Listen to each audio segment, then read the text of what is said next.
Good evening from our headquarters in Kyiv. This is the new season of the Sunday Show, the only prime-time television discussion in English explaining Eastern European geopolitical storm from Kyiv. And I'm Natalia Humaniuk. And we know we have as our guest Archimandrite Cyril Hovorun, a professor of Loyola Maritime University in Los Angeles, a person who for a while had been explaining what's happening with the independence, autocephaly of the Ukrainian Church, and it had happened. Right. Tomos is at the Ukrainian hands. We have the Orthodox Christmas today.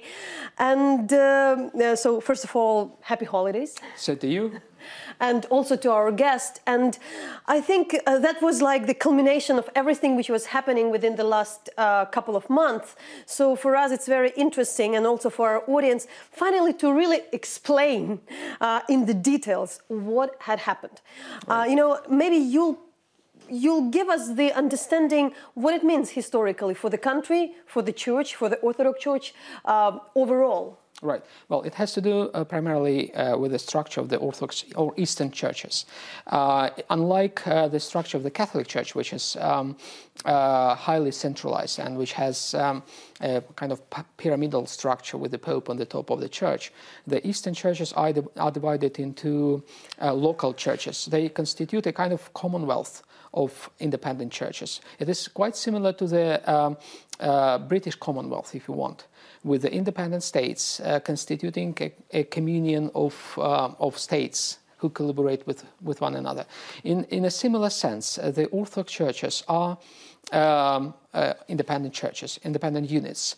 They are connected with one another. And what happened today, a new church was born, such an independent church, and it is the Church of Ukraine. What happened very particularly today is that the birth certificate for this church has been issued by the Ecumenical Patriarchate.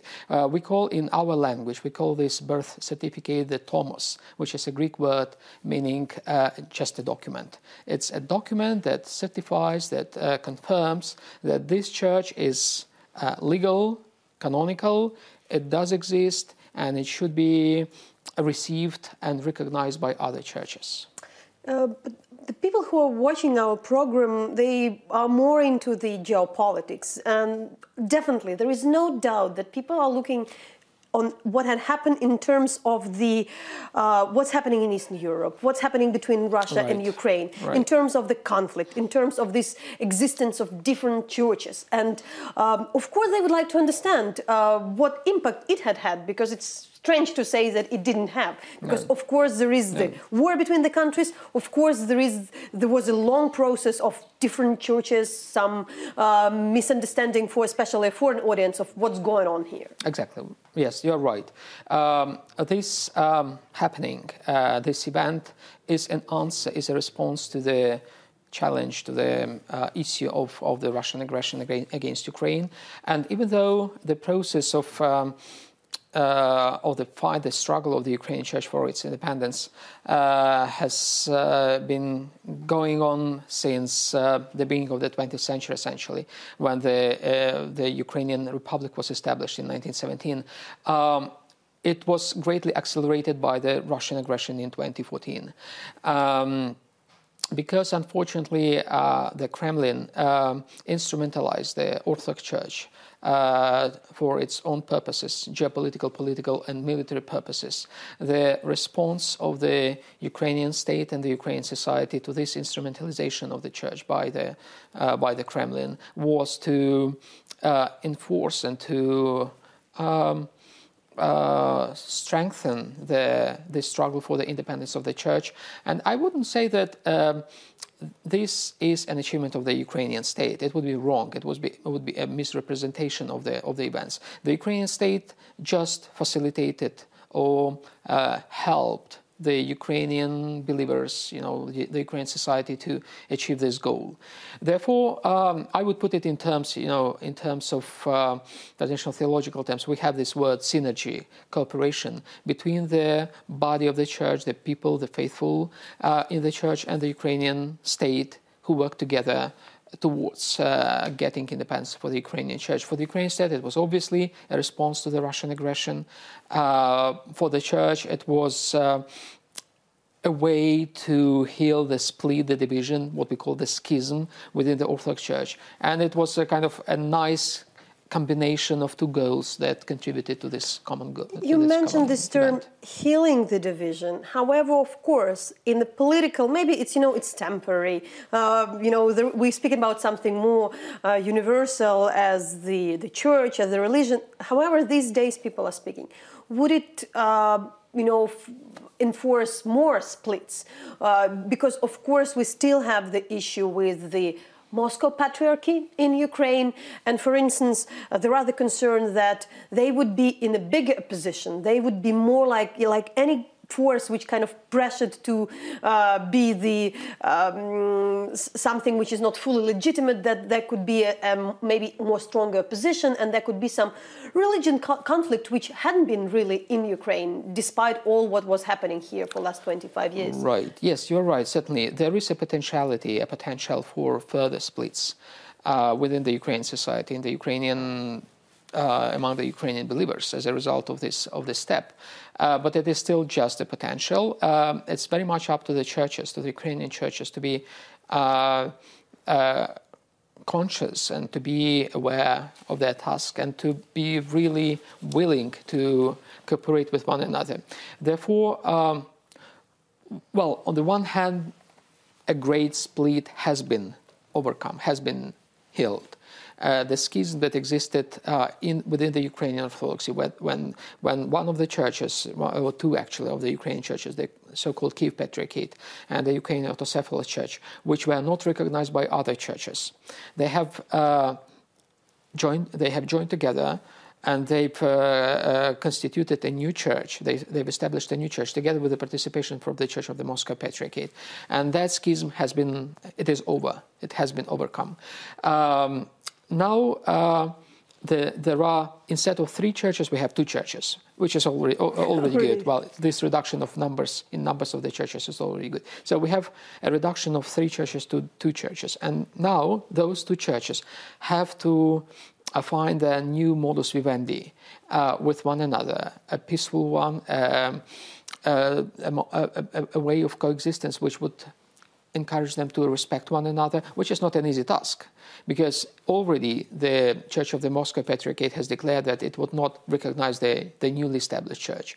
Now it is important for the newly established church not to triumph, not to feel this triumph or victory over the other part, but to extend their helping hand, to adopt a language and to adopt an attitude to the Church of the Moscow Patriarchate, which would be welcoming, which would be an offer of peace and peaceful coexistence. That is important. So it depends on both parts nowadays whether they will coexist peacefully or in confrontation. Of course, Moscow continues to steer conflict and discord between the churches in Ukraine. And therefore, I think the Ukrainian people, the Ukrainian churches should be mature enough, should be aware enough of their mission of overcoming the splits.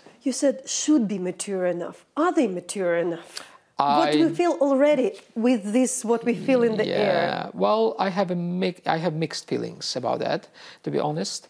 On the one hand, I see a willingness and a readiness of many people in the newly established church to live in peace. There were very good messages articulated by the new primate of the church, Metropolitan Epiphanius I. I also hear some worrying messages of, a message of we have won over others, now we have our our cause has prevailed over other causes.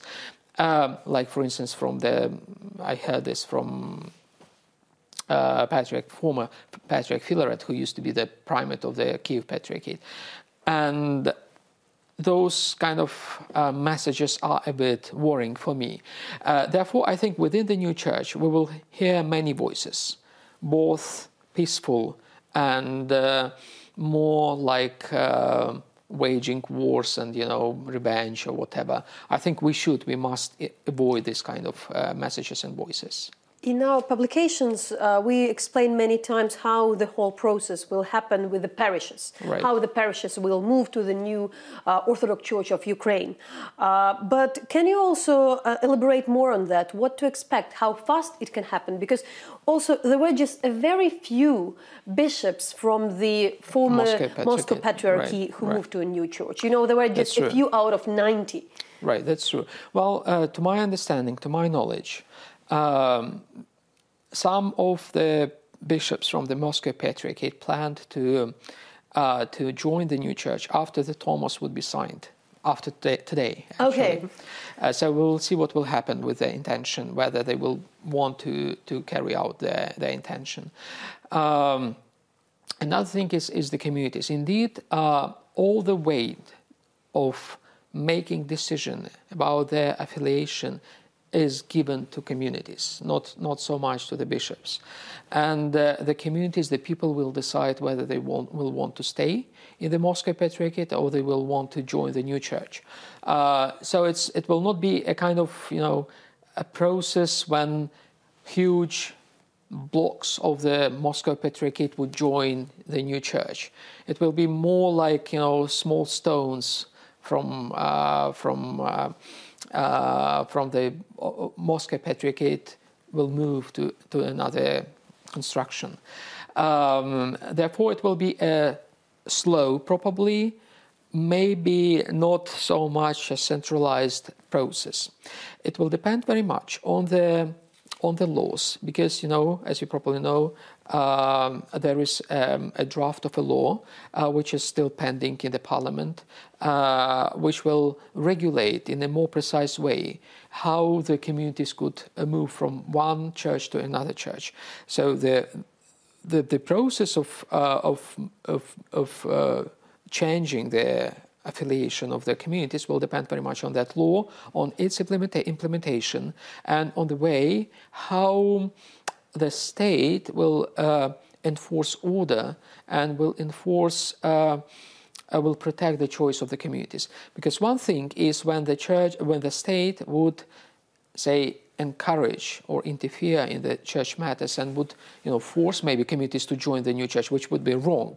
But the task of the church in this in this situation, is to protect the choice of the communities and of the people, which is not quite obvious whether the state will be able to do that. Therefore, it's exactly where is our interest, to what extent the Ukrainian state is participating in the process. You mentioned previously there is a cooperation, but if you speak about the parliament, right, you can see that it might be a political decision. It will be a political decision, certainly. But again, in the secular state as Ukraine is, because Ukraine is a democratic and a secular state, indeed, according to its constitution and I believe it is a very good kind of feature of the Ukrainian state. According to the secular status of Ukraine, the state cannot and must not interfere into the decisions of the communities, of the churches, where to go, what to do. It's completely up to the communities, and this applies also to this process of changing affiliation. What the state has to do is to protect the decision of the community, so that if a community, say, decides to move to switch to another jurisdiction, and there are forces that want to make a trouble out of that, say, to bring some rugs to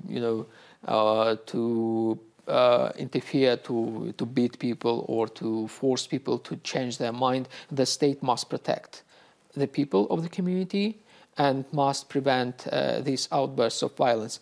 The same applies if a community wants to stay in the church where it is, like the Moscow Patriarchate, and if, say, some nationalistic groups want to interfere and to force people to change their affiliation, the state must protect those people and those communities to stick to their decision. So that is the only business that the state has to do with all this kind of story. All decisions should be made by the communities, by the people. Still finalizing with this particular thing, the discussion we have also in Ukraine, in the civil society, in the society, that of course it's an important thing for believers. Though right. In this case particularly we see that a lot of people who are not Orthodox believers exactly. are like, exactly. I will say, celebrating, supporting this decision. Yeah. Still, there is a bit of the strange feeling for a lot of people that, we have 2017, we're speaking about the secular state, but everything politically is so much about the church. The president goes to Istanbul. All the political elite, is right. going to the church. Right. They, they kind of celebrating the fact that we participating in that. It's up to us. Right. So, and it creates a bit of the thing of the division in the also in the society as well. Like, should it be something we should be that much kind of speaking too much in this time? Right. Right. When the world is looking probably a bit differently on the role right. of the church in society. Yes. Well, I would certainly distinguish or even differentiate between two currents or torrents regarding this autocephaly movement. First torrent is purely ecclesial, religious. It's a desire of people, believers to have their own church. Another torrent is political. And at this moment, they concur. They come together, but they shouldn't be confused. They are different, still different torrents. And again, even when we are talking about politics, I distinguish two sub-currents, if you yeah. want, within this political kind of stream. First, it has to do with the society, with the civil society. Another one has to do with the state. They are different in Ukraine. They're clearly cut. Different in Ukraine, and they should be different. And I think in the wake of the Maidan, of the events of the Maidan that happened in 2014, this differentiation became very clear. And still, I believe the civil society and the Ukrainian state are not coherent exactly yeah. with one another. There is a political agenda of the civil society regarding the church, and there is a political agenda of the Ukrainian state, and particularly of the President Poroshenko regarding the new church. It is quite clear that the civil society, however secular it can be, but I should make a kind of footnote that the civil society of Ukraine is not secular. We saw it in the Maidan when people who met there, the civil society that met there, they prayed together, they invited the church to be with them, and the church was with them. I believe that this entire cause for independence of the Ukrainian church is a continuation of the agenda of the civil society in the Maidan to have a church which would be independent from the Russian political influences, whatever, but also from the political influences of the Ukrainian state. The political agenda and the political purpose of the president of Ukraine is quite different. Because, well, that's quite clear that he wants to win a new election, which is understandable. It's okay. He's a politician. He does his job, and he does it quite well regarding the church. I don't speak about other issues. But they are two different political processes. The one instigated and encouraged by the civil society, which wants the church to be an important player on the stage of civil changes, but also to be present there. And it's interesting, I would like to emphasize this, that the new regulations in the church, which stem from its new constitution, the statute, which stems also from the Tomos, the document which has been issued today on the 6th of January, those documents contain very clear principles of transparency, of accountability, of democracy, if you want. They are very democratic kind of documents. They concur with the demands of the Ukrainian kind of civil society. I compared even the process of building the new church with the principles of transparency, the system of prozoro, of, accountability, of republicanism, which is important for the Ukrainian civil society and which has been implemented in the documents, founding documents of the Church. And you mentioned in your writings that the new statute, it's quite a democratic and it's kind of way better than those from the Soviet tradition of the Church. While there are also some concerns to the fact that it wasn't really discussed because there was so much about who could be chosen as a metropolitan rather than the essence of the document. That's true, and that happened because the people who were supposed to discuss the new documents were bishops.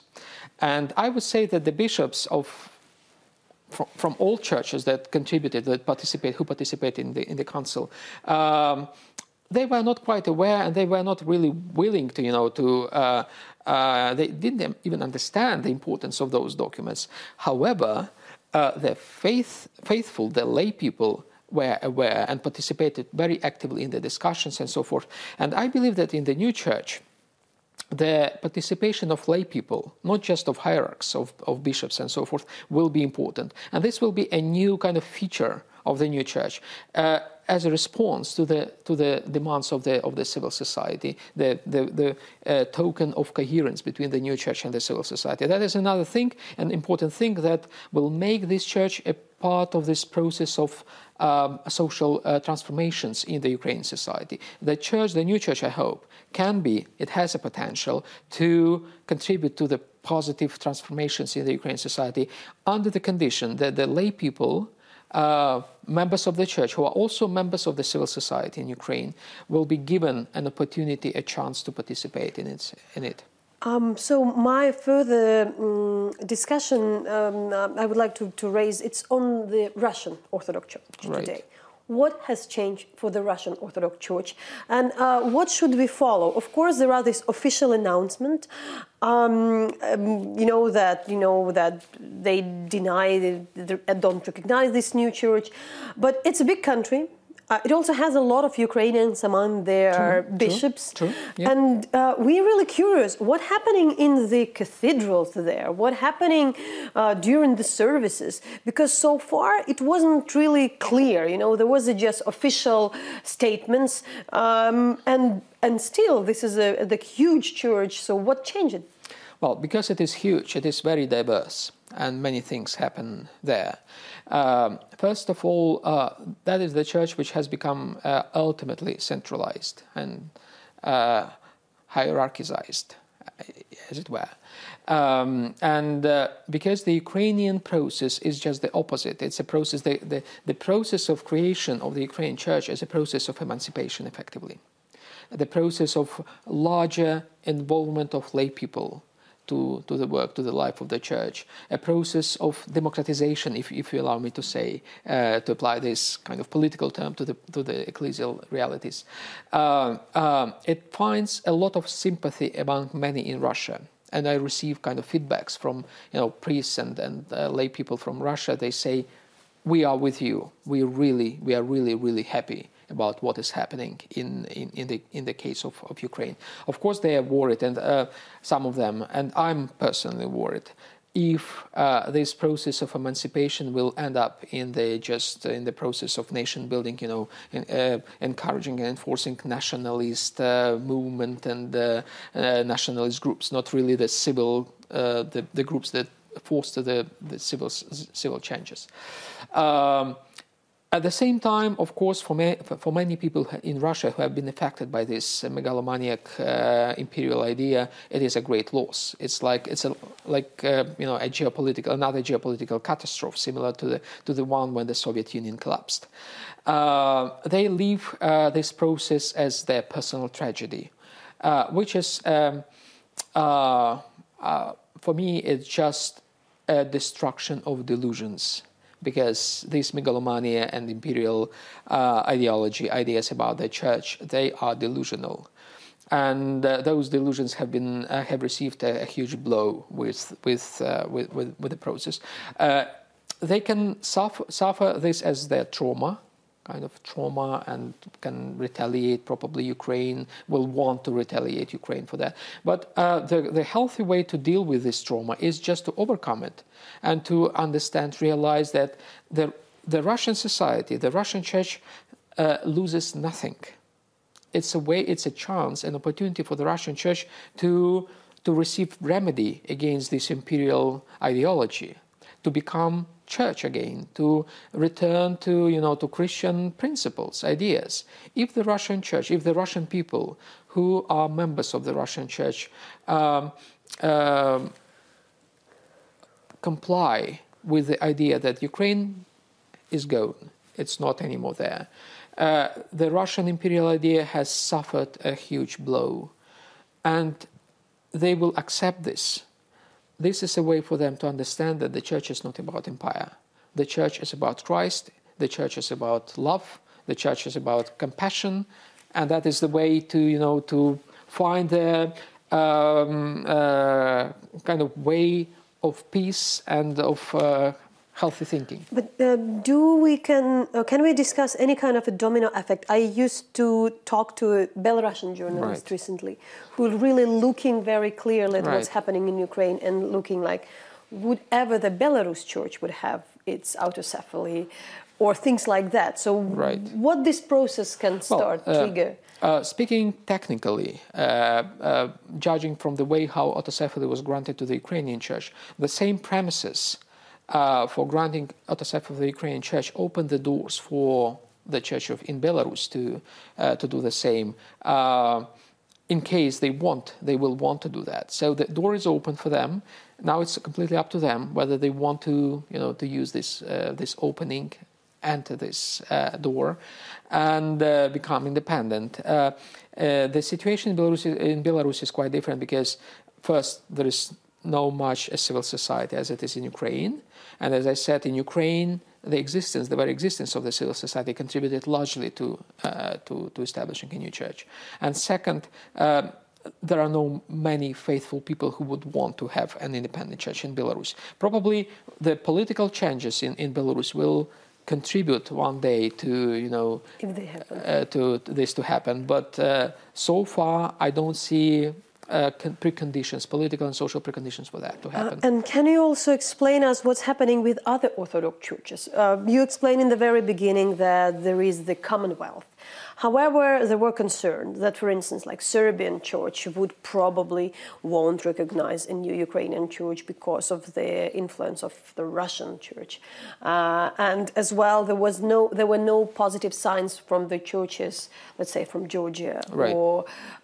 So what's happening in this landscape in Eastern Europe? It's too early to say what will happen. There are kind of preliminary judgments, but they are too speculative.